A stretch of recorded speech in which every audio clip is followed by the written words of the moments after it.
Spektakular at pang-world-class na palabas ang matutunghayan ng mga bisita at Ilocanos sa inaasahang pagtatanghal ng Euro Extreme Circus na gaganapin sa Poro Point Freeport Zone, Baywalk area sa San Fernando City, La Union sa April 28 hanggang May 24. Inaasahang magbibigay ng kakaibang aliw ang international performers na Euro Extreme Circus.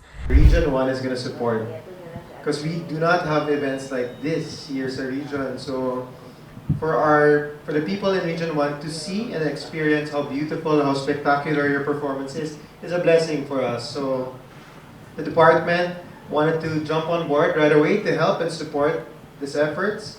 And how we do it also is we do cross promotions, helping them introduce the event from Pangasinan all the way to Ilocos Norte, so people from Norte can even come down here to La Union. Also with coordinations with the LGUs, with the media, with any agency and department to help ensure that the event is seamless and the visitors are safe and they would really enjoy coming here to the region. So again, I'm looking forward to the event.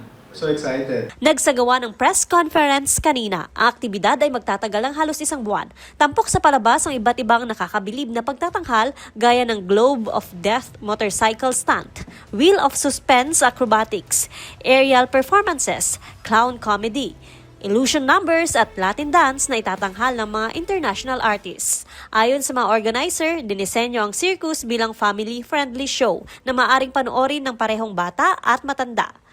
Yeah, when you come to the circus, you might be picked up to also perform. Okay? Yeah, and it's really, really fun, I can assure you. Isasagawa ang mga palabas tuwing weekdays alas 8 ng gabi, habang dalawang schedule naman tuwing Sabado at Linggo alas 4:30 ng hapon at alas 8 ng gabi.